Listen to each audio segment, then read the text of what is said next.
Hello student, welcome in my biology classes. This is Julie Goyal. हम बात कर रहे हैं 12th क्लास का chapter number 5, principle of inheritance and variation. इस वीडियो में बेटा हम बात करेंगे पॉलीजेनिक इनहेरिटेंस। ठीक है, तो जिस तरह से मेंडेलियन के जो इनहेरिटेंस क्रोमोसोमल इनहेरिटेंस था, उसी के आगे का नेक्स्ट टॉपिक है polygenic inheritance. First of all we should know about the what is a mean by the polygenic inheritance. Poly means ज़्यादा, जेनिक मतलब जीन, इनहेरिटेंस मतलब कि जब एक से ज़्यादा जीन का इनहेरिटेंस होता है वो कहलाता है पॉलीजेनिक इनहेरिटेंस। सिंपल वर्ड्स में हम ये कह सकते हैं कि जैसे कि हमें पता है जो होमोलोगस पेयर ऑफ क्रोमोसोम्स होते हैं उनमें जो जीन अरेंज होते हैं क्रोमोसोम्स के ऊपर, जब वो अपना इफेक्ट आगे वाली जनरेशन में दिखाते हैं तो यही जीन की इनहेरिटेंस कहलाती है। ओके, तो पॉलीजेनिक इनहेरिटेंस मीन्स जनरली हमने मेंडल के अकॉर्डिंग बात की है, हमें पता है कि कोई एक जीन किसी एक ही ट्रेट को कंट्रोल करता है। पढ़ा है, हमने यही पढ़ा है। जैसे कि अगर हम बात करें डोमिनेंस में, तो मेंडल्स का जो डोमिनेंस लॉ था उसमें हमने देखा था कि F1 जनरेशन में जो पेरेंट्स का जो डोमिनेंट ट्रेट होता है वो F1 जनरेशन में अपने आप को एक्सप्रेस करता है, यानी एक जीन किसी एक ही ट्रेट को कंट्रोल करता है। Getting my point? तो पॉलीजेनिक इनहेरिटेंस में क्या होता है कि जब more than 3 jeans control the single trait, control the single trait, this type of inheritance is known as the polygenic inheritance। ठीक है ना? जैसे कि हमने वहां पर बात की थी कोडोमिनेंस में, वहां पर हमने देखा था कि जब एक जीन दो तरह के दो ट्रेट को कंट्रोल कर रहा था तो वो था कोडोमिनेंस का एग्जांपल। यहाँ पर क्या है कि यहाँ पर कई सारे जीन मिलकर किसी एक ट्रेट को कंट्रोल कर रहे हैं। ठीक है ना? तो यहाँ पर हम कह सकते हैं the trait that are generally controlled by 3 or more genes called as a polygenic trait, यानी कि जब किसी एक ट्रेट को कंट्रोल कर रहे हैं और इस तरह से जो जीन की जो इनहेरिटेंस होती है that is known as the polygenic inheritance. Polygenic जो इनहेरिटेंस है ये कई तरह की कई सारे ट्रेट को कंट्रोल करता है। ठीक है ना? कई टाइप के, जैसे कि हम बात करें hair colour, human population height और आई कलर और मैक्सिको, आपको जो वीट का पता होगा, मैक्सिको वीट होता है और यूरोपियन वीट होता है। मैक्सिको वीट यानी जो गेहूं होता है वो होता है रेड कलर का, और जो यूरोपियन वीट होता है वो व्हाइट कलर का। अभी हमें पता भी है कि पता नहीं आपको पता है कि नहीं पता है, पेरेंट्स को पता होता है कि जब भी घर में गेहूं पिस के आता है तो हम लोग मोस्टली देखते हैं, फर्स्ट प्रायोरिटी देखते हैं कि गेहूं सफेद होना चाहिए, है ना? और कुछ गेहूं ऐसे भी होते हैं जो रेडिश होते हैं, तो उसी के पॉइंट ऑफ व्यू से भी हम समझ सकते हैं।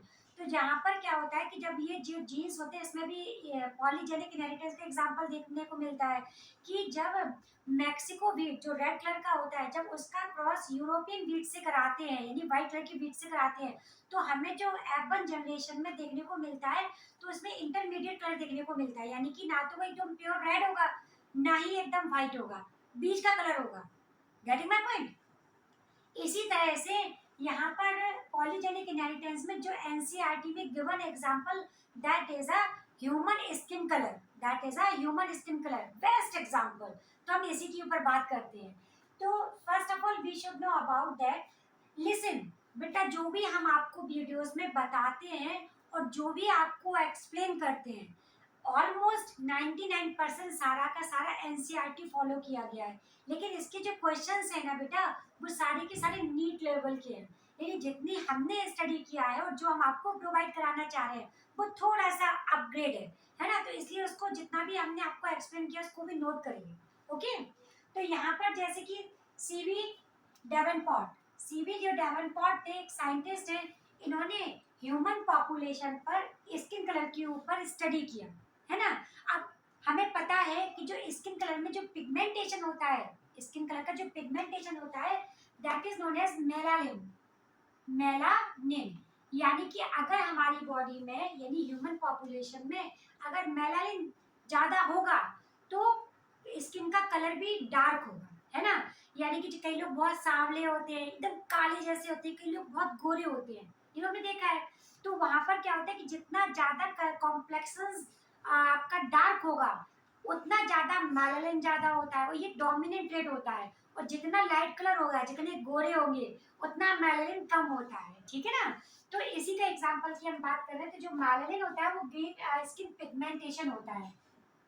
इसका बेस्ट एग्जांपल है कि जो स्किन कलर होता है उसमें जो डोमिनेंट ट्रेट होता है वो होता है ए ए बी बी सी सी। यानी कि अब देखो यहाँ पर capital A capital B capital C जो पेयर्स में है, हमें पता है एलियंस होते तो पेयर्स में ही होते हैं। तो ये क्या होता है, ये डोमिनेंट ट्रेट है। ये कौन सा ट्रेट है बेटा, डोमिनेंट ट्रेट है। और ये डार्क कलर को कंट्रोल करता है। और इसके अपोजिट अगर हम बात करें ए बी बी एंड सी सी, ठीक है ना, ये क्या होता है, ये एक रेसेसिव ट्रेट है। ये एक रेसेसिव ट्रेट है और ये किसको, व्हाइट कलर को कंट्रोल करता है, व्हाइट कलर को एक्सप्रेस करेगा, है ना। व्हाइट कलर को, स्किन कलर की बात कर रहे हैं यहाँ पर।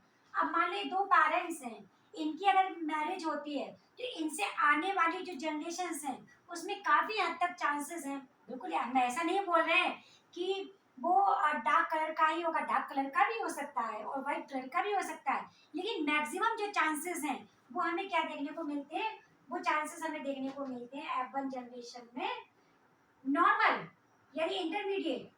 तो इसमें हमें मोस्टली क्या देखने को मिलेगा, ए बी बी और सी, ये हमें F1 जनरेशन में देखने को मिलेगा। तो ये नॉर्मल यानी कि इंटरमीडिएट कलर को रिप्रेजेंट करेगा, नॉर्मल यानी कि ना हाई ना ज्यादा और ना ही कम। इसका एग्जांपल है जो बराक ओबामा है, सबको पता है उनके बारे में।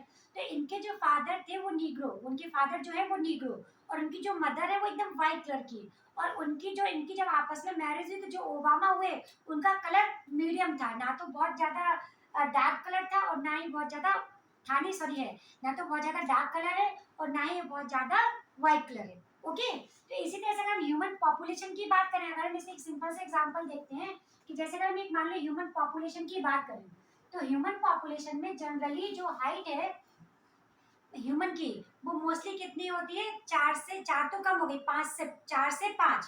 और जो हाईएस्ट होती है वो 6, 6.5, बस इतनी ही होती है।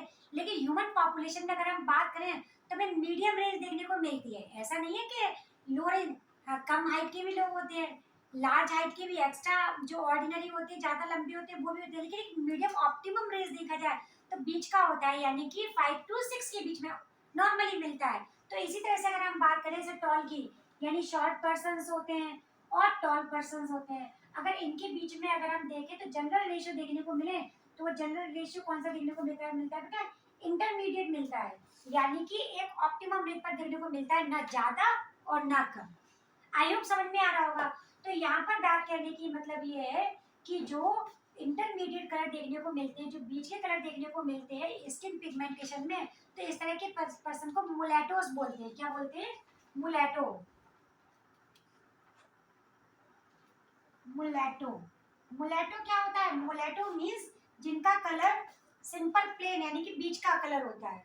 तो जैसे अगर हम बराक ओबामा की बात करें तो he is a मोलेटो, he is a मोलेटो, क्योंकि वो एक मोलेटो है, क्योंकि उनके फादर जो है वो नीग्रो यानी डार्क कलर पिगमेंटेशन है, और जो व्हाइट है वो अपने आप, उनकी जो मदर है वो व्हाइट कलर की है। तो जो यहाँ पर कहने का मतलब है जो डोमिनेंट ट्रेट है वो डार्क कलर है, ठीक है ना, और जो ये व्हाइट कलर है वो एक रिसेसिव ट्रेट है। तो डोमिनेंट अपने आप को ज्यादा एक्सप्रेस करता है, ठीक है, जितना ज्यादा मेलानिन होता है वो स्किन के लिए उतना अच्छा होता है। ओके, आई होप समझ में आया होगा। तो नेक्स्ट वीडियो में हम आप जाके प्लियोट्रॉफी की बात करेंगे। Thank you. अगर वीडियो पसंद आए तो लाइक सब्सक्राइब जरूर करिए।